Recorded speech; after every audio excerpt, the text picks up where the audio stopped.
최근에 어떤 책을 통해서 제 노래 하나를 알게 됐는데 G.O.D의 길이라는 노래예요. 이게 유명했다 그러는데 저는 정작 이 노래를 원래 가요를 안 듣다 보니까 모르던 노래였어요. 2001년도에 나왔고 최근에 다시 리메이크 됐는데 아이유, 헨리, 양다일, 조현아 이렇게 4명이 참여해서 이 길이라는 노래를 리메이크했다고 합니다. 누군가 이 정도면 거의 어벤져스급이라고 하던데 그도 그럴 것이 이 노래가 나왔을 당시에 인기가 대단했기 때문에 저 정도의 라인업은 돼줘야 한다는 거죠. 가요 프로그램 처음 나왔을 때 가요 프로그램 7회 1위를 했답니다. 2001년 KBS, MBC, SBS 대상을 받았고 2001년 골든 디스크 음반 대상을 받았다고 하네요. 근데 저는 처음 들어본 노래였습니다. 네. 이 노래를 소개하는 이유는 가사 때문이에요. 사랑 노래 1색인 가요계에서 이런 가사의 노래가 뜰 수 있다는 건 모두가 이렇게 공감하기 때문이었을 겁니다. 가사는 한마디로 우리의 어떤 삶의 불확실함 이런 것을 노래한 거예요. 내가 가는 이 길이 어디로 가는지, 어디로 날 데려가는지, 그곳은 어딘지 알 수 없지만 오늘도 난 걸어가고 있네.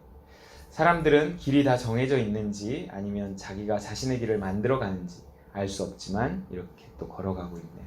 나는 왜 이 길에 서 있나? 이게 정말 나의 길인가? 이 길의 끝에서 내 꿈은 이루어질까? 무엇이 내게 정말 기쁨을 주는지, 돈인지 명예인지 아니면 내가 사랑하는 사람들인지 알고 싶지만 아직도 답을 내릴 수 없네. 자신 있게 나의 길이라고 말하고 싶고 그렇게 믿고 돌아보지 않고 후회도 하지 않고 걷고 싶지만 아직도 난 자신이 없네. 나는 왜 이 길에 서 있나? 이게 정말 나의 길인가? 이 길의 끝에서 내 꿈은 이루어질까? 나는 무엇을 꿈꾸는가? 그건 누굴 위한 꿈일까? 그 꿈을 이루면 난 웃을 수 있을까? 지금 내가 어디로 가는 걸까? 나는 무엇을 위해 살아야만 하는가? 네. 노래가 궁금해지시죠? 들려드리겠습니다. 네.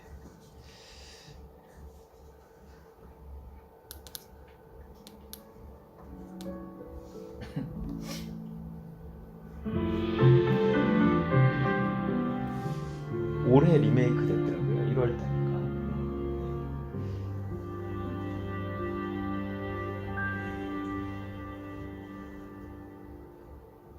내가 가는 이 길이 어디로 가는지 어디로 날 데려가는지 그곳은 어딘지 알 수 없지만 알 수 없지만 알 수 없지만 오늘도 난 걸어가고 있네. 사람들은 길이 다 정해져 있는지 아니면 자기가 자신의 길을 만들어 가는지 알 수 없지만 알 수 없지만 알 수 없지만 여기도 걸어가고 있네. 나는 왜 이 길에 서 있나? 이게 정말 나의 길인가? 이 길의 끝에서 내 꿈은 이루어질까?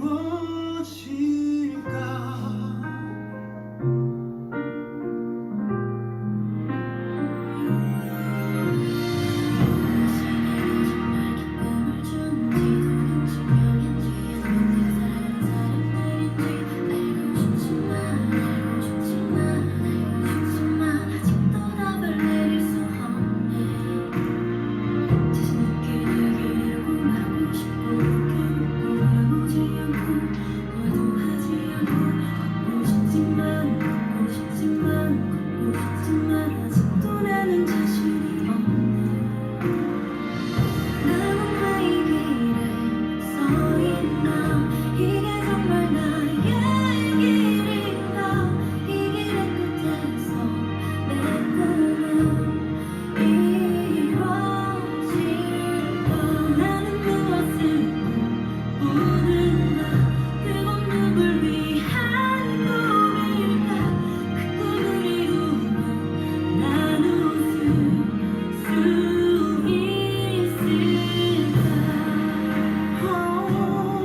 어떤 가사가 귀에 이렇게 들어오시나요?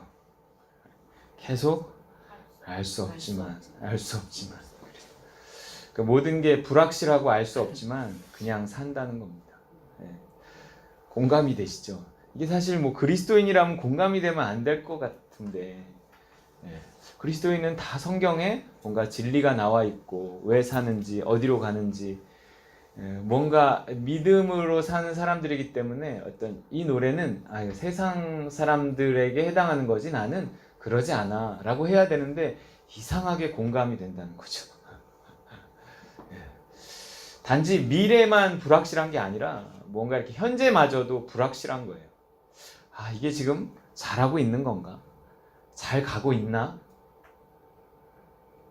불확실함에 답을 주는 것도 아닌데 사람들은 이 노래에 환호했습니다. 웬만한 노래는 리메이크 안 되는데 리메이크까지 됐어요.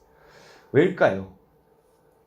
뭔가 이렇게 나만 불확실한 게 아니구나 하는 이 안도감을 사람들은 이 노래에서 느꼈을 것 같아요. 맞아요. 알 수 없습니다. 인간은 이렇게 무지하기 때문에 뭔가 자꾸 알고 싶어 합니다. 알 수 없으니까 알고 싶어 해요. 누군가는 알 것 같은 거예요. 이게 인간의 약점입니다. 약점. 뭔가 나는 불확실한데 누군가 알 것 같은 사람이 있는 것 같아요. 네. 뭔가 교회 다니면 확실할 것 같나? 특히 그렇게 생각하면 이제 목사님은 성경도 많이 보고 교회도 뭔가 확실할 것 같은데 그렇지 않습니다. 예. 뭔가 이렇게 누군가 알고 있지 않을까? 누군가 나에게 답을 주지 않을까? 이렇게 있을 때 누군가 나서서 나를 따르라! 그러면 따라가고 싶은 게 인간의 심리예요.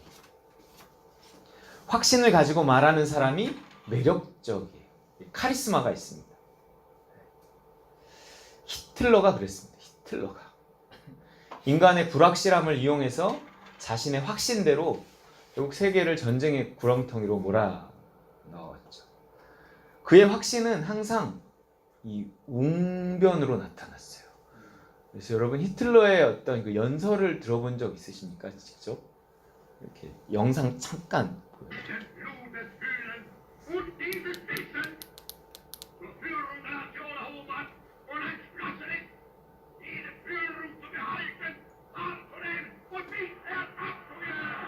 소리가 좀 커야 되는데 더 이상 안 커지네.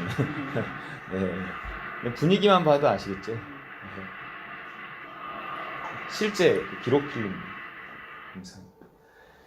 뭔가 이게 이렇게 짧게 해서 그렇지 이거 긴 영상을 이렇게 보고 있잖아요. 그러면 전혀 알아듣지 못하는 독일어인데도 자막을 안 봐도 그냥 그 느낌만으로도 이렇게 빨려 들어가는 그런 느낌이 있어요. 알지도 못하는데 뭔가 이렇게 맞는 말 같은 그런 게 있습니다. 그래서 그 위대한 독일이 결국 이 독재자 히틀러를 따라갔습니다. 그러면 이 독일은 굉장히 지성적인 나라예요. 철학이 독일에서 나오잖아요. 불확실한 세상 속에서 불안하게 살아가는데 그를 보면 뭔가 이렇게 확실해 보였기 때문이에요. 우리는 어딘가 확실한 것이 있을 것이다. 아는 사람이 있을 것이다. 이러면서 계속 뭔가를 찾아다니고 그 연약함을 이용해 먹는 사람들에게 수도 없이 속고 살아요. 인생이라는 게 그렇습니다. 심지어 목사에게 속아서 신앙마저 결국 까먹는 사람들도 많아요. 박성문 전사님도 아까 이야기해줬지만 너무 이렇게 그런 게 많고 그런 게 또 자꾸 요즘에는 이제 SNS나 언론에 자꾸 나오니까 더 크게 이렇게 보여지고 그렇습니다. 결국 결론은 뭐냐면 믿을 놈 하나 없네 뭐 그러는 거예요. 브루투스 너 맞아 뭐 이런 유명한 말도 있잖아요. 시저의 신복이었던 브루투스가 결국 시저를 죽이잖아요. 그런데 뭔가를 확실하게 말하는 사람은 대부분 둘 중 하나예요. 첫째는요, 자기도 불확실하면서 확실해 보이는 모습을 통해서 상대를 의도적으로 이렇게 이용해 먹으려는 겁니다. 진짜 나쁜 거죠. 둘째는 이제 확신범이라고 하는 게 있어요. 확신범이라고 하는데 스스로도 완벽하게 속는 거예요. 자신이 안다고 착각하고 있는 거죠. 그 착각을 남에게 전달하는 겁니다. 결국 같이 죽어요. 우린 둘 다 피해야 됩니다. 나를 의도적으로 속이려는 사람도 피해야 하지만 스스로 속고 있는 사람도 피해야 돼요. 이 사람이 더 위험하거든요. 진짜처럼 보여요. 진짜처럼. 뭔가 스스로 속고 있는 사람이 확신으로 막 말하면 진짜처럼 보입니다. 히틀러예요. 오늘 본문에 나온 서기관과 바리새인들은 이 두 번째에 더 가깝습니다. 의도적으로 속이려고 했다기보다 확신범 이런 거예요. 그래서 예수님은 그들을 뭐라 그러냐면 맹인된 인도자다 이렇게 이야기합니다. 그래서 자기도 앞을 못 보는데 누구를 인도해요? 하지만 자신이 안다, 본다 이렇게 생각하니까 자꾸 가르치려고 듭니다. 나를 따르라 그러는 거예요. 그 확신만 믿고 따라가다간 결국 어떻게 될까요? 읽어볼게요. 시작. 그냥 두라. 그들은 맹인이 되어 맹인을 인도하는 자로다. 만일 맹인이 맹인을 인도하면 둘이 다 구덩이에 빠지리라 하시니. 둘 다 구덩이에 빠지는 겁니다.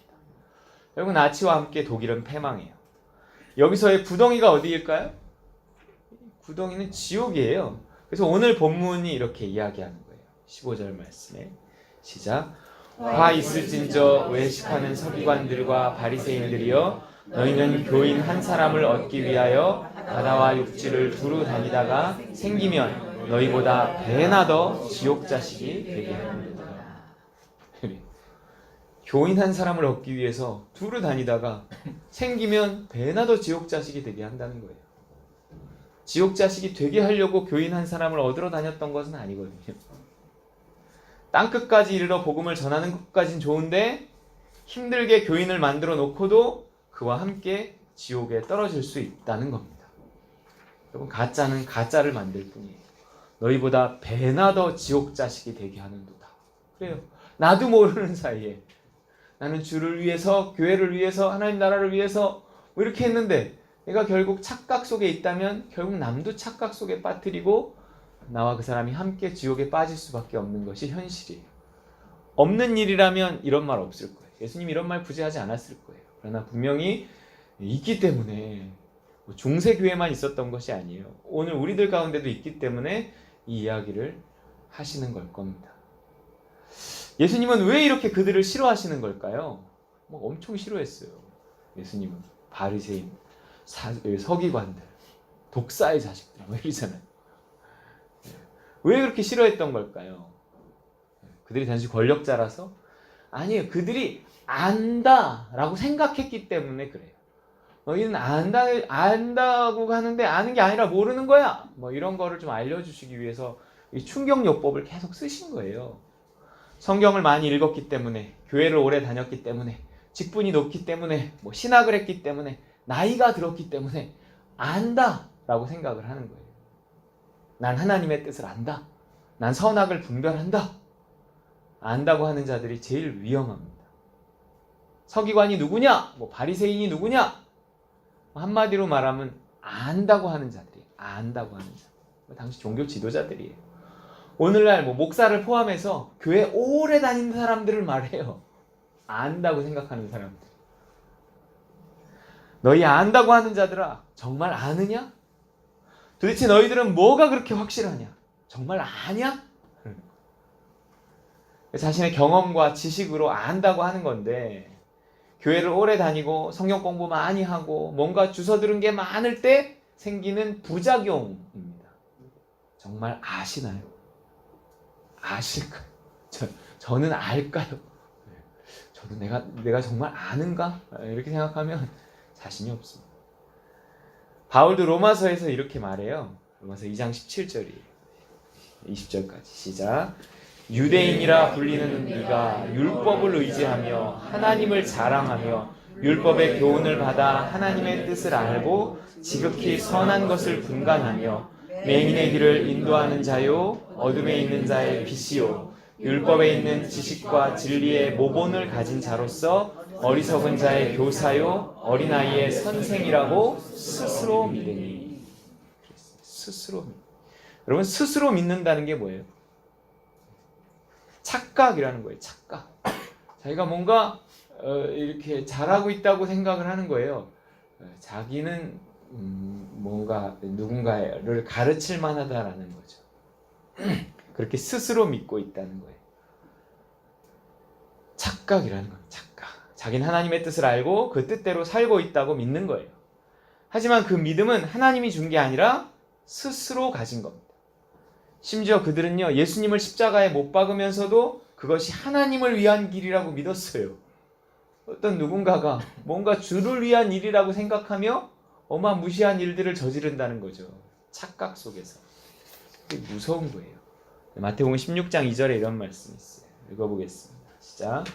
사람들이 너희를 출교할 뿐 아니라 때가 이르면 물은 너희를 죽이는 자가 생각하기를 이것이 하나님을 섬기는 일이라 하리라. 예수님을 죽이고 그 제자들을 죽이고 그러면서 이것이 하나님을 섬기는 일이라 한다는 거예요. 주를 위한 일이라고 생각하며 평생 열심히 살다가 심판대 앞에 섰는데 예수님이 말없이 바라보시다가 룰라의 날개 잃은 천사를 트시는 거예요. 뭐예요? 무슨 가사가 나오죠? 그건 착각이었어. 그런 가사가 나오죠. 여러분, 헛수고를 넘어서 심지어 그로 말미암아 지옥에 떨어진다면 착각은요, 심히 중대한 일이 아닐 수 없습니다. 성경에 이런 말이 있어요. 바리새인들과 서기관들에게 이런 말을 했다는 건 그때 그 사람들에게 한 말이 아니라 오늘 분명 우리들에게 하는 말일 거란 말이에요. 이런 말을 들으면 뭐 내 얘기는 아니거든 뭐 이럴 수도 있겠지만 그러면 어찌할꼬 하는 분도 계실 거예요. 여러분, 뭔가 착각 없이 하나님의 뜻을 아는 법이 뭘까요? 속지 않는 법이 뭘까요? 난 이렇게 살면 되는 거 아닌가? 난 이만큼 하면 되는 거 아닌가? 난 열심히 하고 있어. 내가 이 이상 어떻게 하라는 거야? 내가 지금 애 키우면서 내가 일하면서 내가 이 이상 어떻게 하라는 거야? 난 이 이상 어떻게 할 수 없어. 난 잘하고 있다고 생각해. 그게 맞는 것일 수도 있지만 착각일 수도 있다라는 거예요. 그러니까 뭔가 나는 최선을 다했어 라고 하는 사람이 나중에 심판대 앞에 가서 하나님 앞에 얼마나 당당히 쓰겠어요. 하나님, 난 최선을 다했잖아요. 그렇지 않아요?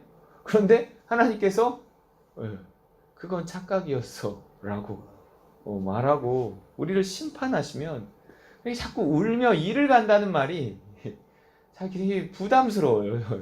성경에 자꾸 그런 말이 나와요. 억울한 사람들이 울며 이를 가는 겁니다. 우리가 착각 없이 하나님의 뜻을 아는 법 뭘까요? 또 그렇게 뭔가 안다 하는 사람들에게 속지 않는 법 뭘까요? 답은 성숙입니다. 성숙한 자는 하나님의 뜻을 분별합니다. 우리가 어떤 성숙에 이르기 전에는 하나님의 뜻을 제대로 알 수도 없고요. 누군가 안다 하는 사람이 진짜인지 가짜인지 분별하기 되게 어려워요. 끌려다니고 속고 스스로에게 속고 그렇게 살다가 나중에 천국이라도 들어가면 좋은데 그마저도 안 된다 그러면 정말 억울한 일입니다. 그래서 두렵고 떨림으로 너희 구원을 이루라고 하는 거고요. 저 안식에 들어가기에 힘쓰라고 하는 거고요. 순전하고 신령한 젖을 사모하라. 이는 그로 말미암아 너희로 구원에 이르도록 잘하게 하려 함이니 이러는 거예요. 그리고 우리가 더 온전함에 이르도록 애써야 됩니다. 히브리서 5장 14절 말씀 읽어볼게요. 시작. 단단한 음식은 장성한 자의 것이니 그들은 지각을 사용함으로 연단을 받아 선악을 분별하는 자들이니라. 선악을 분별하는 자들, 장성한 자의 몫이 우리 자주 인용하잖아요. 우리 신앙이 성장해야지 하나님의 뜻을 잘 분별할 수가 있습니다. 속지 않고 살 수가 있어요.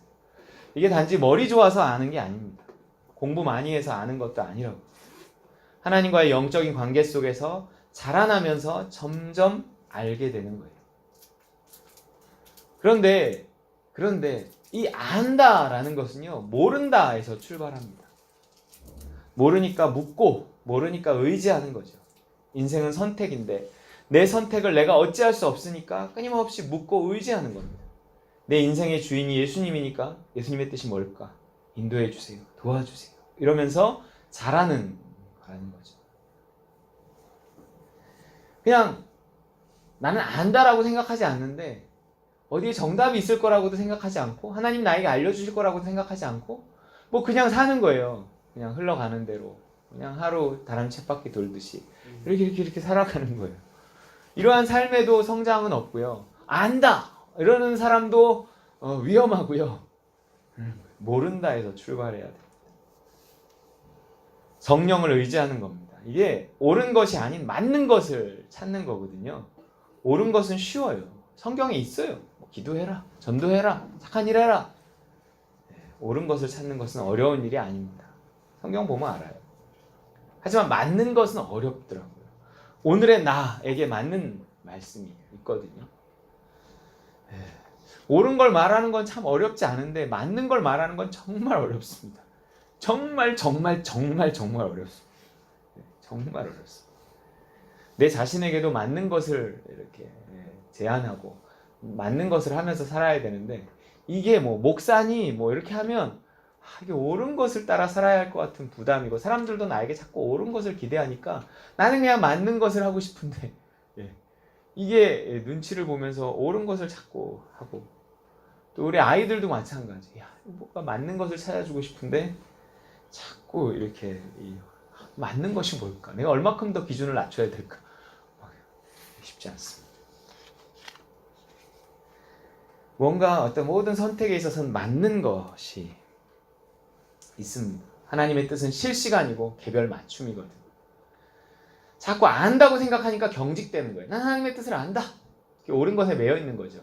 야, 당연히 이건 당연한 거 아니야? 막 이런 거죠. 뭔가 자꾸 당연한 일이라고 생각하니까 자기도 거기에 매이고 상대도 그 당연한 걸 기준으로 자꾸 판단해버려요. 아니에요. 물어야 됩니다. 성령은 우리에게 굳은 마음을 제하고 부드러운 마음을 주십니다. 부드럽고 유연한 선택을 주신다는 거예요. 당연한 건 하나도 없어요. 당연한 게 있다고 하는 순간 그게 율법주의가 되는 거고 바리새인이 되는 거고 그러더라고요. 뭔가 당연한 게 없이 자꾸 물어야 돼. 하나님, 이 순간에 어떻게 해야 되나요? 어떤 선택이 더 이 순간에 맞는 선택인가요? 그래서 말씀과 기도 가운데서 계속 찾아가야 됩니다. 이렇게 성령과 동행하지 않으면 신앙은요 열심히 할수록 뭔가 이렇게 옳은 것을 막 이렇게 열심히 할수록 굉장히 경직되고 무서워져요. 자꾸 안다고 생각하고 뭔가를 당연한 일이라고 생각해요. 이러면 겉은 바뀌는데 정작 속은 자라지 않습니다. 옳은 것에 자기를 맞추려고 애쓰다 보면 자아가 강해지는데요. 내면은 성숙해지지도 않고요. 하나님과 가까워지지도 않고요. 행동만 자꾸 뭐 성경적이라고 하는 것에 자꾸 자기를 맞춰요. 그럼 자아가 강해집니다. 누구든 뭔가 하고 싶지 않은 일을 하라고 하는 사람과 가까워질 수 없거든요. 근데 이렇게 자기의 의지로 성경에 나온 것들을 막 이렇게 성경적이라는 이유로 옳다는 이유로 막 이렇게 하는 사람들이 하나님과 어느 순간에 이렇게 가까워지기가 어려워요. 율법의 한계라는 거예요. 하나님이 자꾸 뭔가 내가 하기 싫은 것을 하라고 하는, 하고 싶은 것을 하지 못하게 하는 사람으로 이렇게 이미지로 다가오니까 하나님과 가까워지지 못하는 겁니다. 하지만 성령께 묻고 성령을 의지하면 그분의 유연함과 항상 내 눈높이에 맞춰서 명령하신다는 것을 알 수 있습니다. 서기관과 바리새인이란 뭐냐면 오늘날 서기관과 바리새인이란 뭐냐면 성령을 알지 못하고 성령과 동행하지 않으면서 오직 성경만 보고 지식과 경험에 의지해서 이렇게 살아가는 사람들을 말해요. 뭔가 자기의 겉모습을 보면 잘하고 있다라고 예배도 빠지지 않지. 내가 기도도 하지. 내가 성경도 읽지. 내가 헌금도 하지. 뭔가 내가 또 뭐 전도도 하지. 뭐 나한테 더 부족한 게 뭐가 있어. 이렇게 자꾸 이렇게 생각이 든다는 거예요. 옳은 것만을 알아서 거기에 자기를 맞추고 남도 거기에 맞추려고 끌고 갑니다. 열심히 하지만 결국 열매 맺지 못하는 열심인데도요. 열심히 한다는 사실에 스스로 속아요. 열심히 하는 사람들 중에 그나마 이런 사람이 있거나 없거나 하는 거지. 열심히도 하지 않으면서 나는 열심히 안 하니까 여기에 해당하지 않아. 이건 아닙니다. 열심히 하는 사람들이 잘못된 안타깝잖아요. 예수님이 바리새인들을 싫어하는 게 아니에요. 너희들이 열심히 정말 스스로 자꾸 속고 있는데 그걸 좀 깨트려주고 싶은 거예요. 그 열심히 열매 맺어야 되지 않겠느냐 안타까운 거예요. 그래서 자꾸 시비 거는 거예요. 예수님이. 근데 뭐 아무것도 안 하면서 나는 해당하지 않네. 이거는 아니라는 거죠. 로마서 10장 2절 말씀이에요. 같이 읽어보겠습니다. 시작. 내가 증언하노니 그들이 하나님께 열심히 있으나 올바른 지식을 따른 것이 아닙니다. 항상 두렵고 떨리는 마음이 있습니다. 나도요 뭔가 좀 내가 이제 요즘엔 좀 열심히 잘하는 것 같아 라고 하면 여지없이 하나님이 나를 낮추는 일들이 자꾸 일어나게 하세요. 그렇다면 나는 착각하며 살고 있는 건 아닌지, 저 확신이 있다고 하는 상대는 착각에 의한 것이 아닌지 분별하는 법이 뭐가 있을까요? 물론 어떤 성숙해지면 다 되지만 그래도 뭔가 나의 상태를 분별할 수 있는 어떤 하나의 이렇게 기준이, 잣대가 있단 말이에요. 나는 잘하고 있는 것 같은데 내 겉모습에 속지 않을 수 있는 어떤 잣대. 저 상대는 굉장히 신령해 보이는데 저 상대는 굉장히 뭐 이렇게 그 훌륭한 목사님이고 뭐 훌륭한 분이시고 뭐 훌륭한 분인 것 같은데 교회도 정말 뭐 이렇게 열심히 하시고 뭐 이러는데 분별하는 법은 없을까 하는 거예요. 진짜일까? 뭐 이런 분별하는 거. 다들 스스로 성숙했다고 믿는데 나는 정말 성숙한 사람인가? 상대는 성숙한가를 점검할 수 있는 기준을 오늘 이 본문에서 나와 있어요. 안다고 말한다 그래서 다 가짜는 아니에요. 정말 알 수도 있어요. 안다고 하는데 정말 알만한 사람인가를 판단할 수 있는 기준이 있습니다. 그걸로 성숙의 여부를 알 수 있다는 거죠. 그것이 뭘까요? 그 사람이 정말 성숙한 사람인가? 안다고 말하는데 저 사람이 안다고 말하고 하는 말이 정말 진리일까? 뭐 이런 거예요. 욕심이에요, 욕심. 내면의 욕심을 해결하지 못한 자가 하나님의 뜻을 알고 행한다는 건 어불성설입니다. 그 사람의 말이 아닌 그 사람의 욕심을 봐야 되는 거예요. 욕심과 수준은 딱 반비례합니다. 여러분, 수준이 올라가면 욕심은 내려가요. 욕심이 그대로 있다는 건 그 사람이 아무리 수준 있는 척해도 그 사람은 수준 있는 사람이 아니에요. 내 안에 욕심이 많다면 안다고 하는 나의 생각은 전부 착각입니다. 착각. 특히 돈에 대한 욕심이에요. 대표적인 욕심은 돈 욕심이겠죠. 내가 아무리 열심히 해도 그것이 단지 복받기 위한 열심이라면 바리새인이라고 말하는 거예요. 신앙이 자란다는 것은 욕심에서 점점 놓이는 건데 욕심을 그대로 놔둔 채 그 욕심을 채우기 위해 열심히 하는 거, 이건 그의 신앙을 자라게 하지 않습니다. 바리새인들이 그랬어요. 돈 욕심에서 자유로워지는 만큼 그만큼이 곧 나의 신앙의 수준입니다. 수준. 와우, 누가 이 돈에서 자유로울 수 있겠습니까? 저도 아닙니다.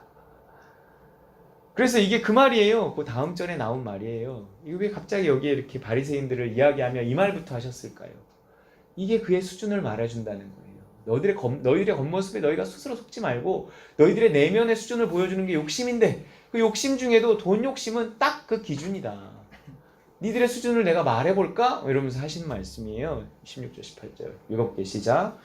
화 있을진저 눈먼 인도자여 너희가 말하되 누구든지 성전으로 맹세하면 아무 일 없거니와 성전에 금으로 맹세하면 지킬지라 하는도다. 너희가 또 이르되 누구든지 제단으로 맹세하면 아무 일 없거니와 그 위에 있는 예물로 맹세하면 지킬지라 하는도다. 뭔 말일까요? 안다고 말하는 바리새인들의 수준을 보여줍니다. 성숙하다고 하는 바리새인의 수준이에요. 성전보다 성전의 금이 더 중요하고 제단보다 제단의 예물이 더 중요하다는 거예요. 돈에 대한 그들의 태도를 보여주는 거예요. 예배 자체가 중요한 게 아니라 예배의 결과가 중요한 거예요. 내가 왜 예배를 드리냐면 그것은 믿는 자로서 하나님의 피조물로서 구원받은 자로서 당연히 해야 될 일이라고 해서 예배를 하는 게 아니라 예배의 결과에 관심이 있는 거죠. 내가 예배를 잘 드려서 복을 받겠다. 뭔가 자꾸 이렇게 생각을 하는 거예요. 예배를 안 드림으로 당하는 어떤 이 벌을 피해 가겠다. 그냥 자꾸 이런 어떤 욕심과 두려움 사이에서 왔다 갔다 하는 거예요. 그것이 나를 자꾸 움직이는 거예요. 열심을 내는 이유가 단지 현실적인 복을 받기 위해서라는 거죠. 그래서 이런 상태가 되면, 이런 상태로 교회를 다니다 보면 어떤 사람이 교회를 다니면서 뭐 잘 살아 그러면 자꾸 복 받았다 그러고 부러워하는 겁니다. 어떤 목사님이 어떤 장로님을 자꾸 부러워해요. 제가 보기엔 아닌 것 같은데. 누가는 노골적으로 바리새인들은 돈을 좋아하는 자들이라 이렇게 아예 비난을 합니다. 넘겨보세요. 시작. 바리새인들은 돈을 좋아하는 자들이라 이 모든 것을 듣고 비웃거늘.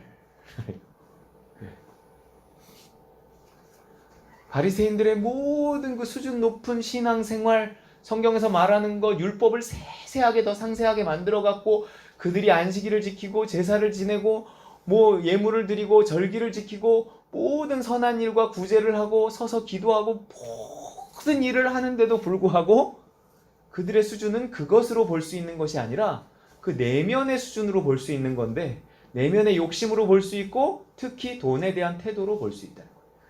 그의 돈에 대한 태도가 딱 그 사람의 수준이라는 거예요. 아무리 그가 뭘 했다고 한 건 아무 소용이 없다는 거예요. 무섭지 않습니까? 누가 돈 욕심이 없는데요, 우리 중에. 이 구절은 어떤 비유 다음에 나온 건데, 어떤 비유 다음에 나온 건지 혹시 아시는 분 계신가요? 부자와 나사로의 비유에 이어서 나오는 말이에요. 예, 그 모든 것을 듣고 비웃었대요. 부자와 나사로의 비유를 예수님이 이야기하니까 바리새인들은 돈을 좋아하기 때문에 웃었다는 거예요. 왜냐하면 부자가 지옥 갔다는 얘기, 나사로가 천국 갔다는 얘기를 하니까 웃긴 거예요. 그 거지 나사로가 천국을 간다고?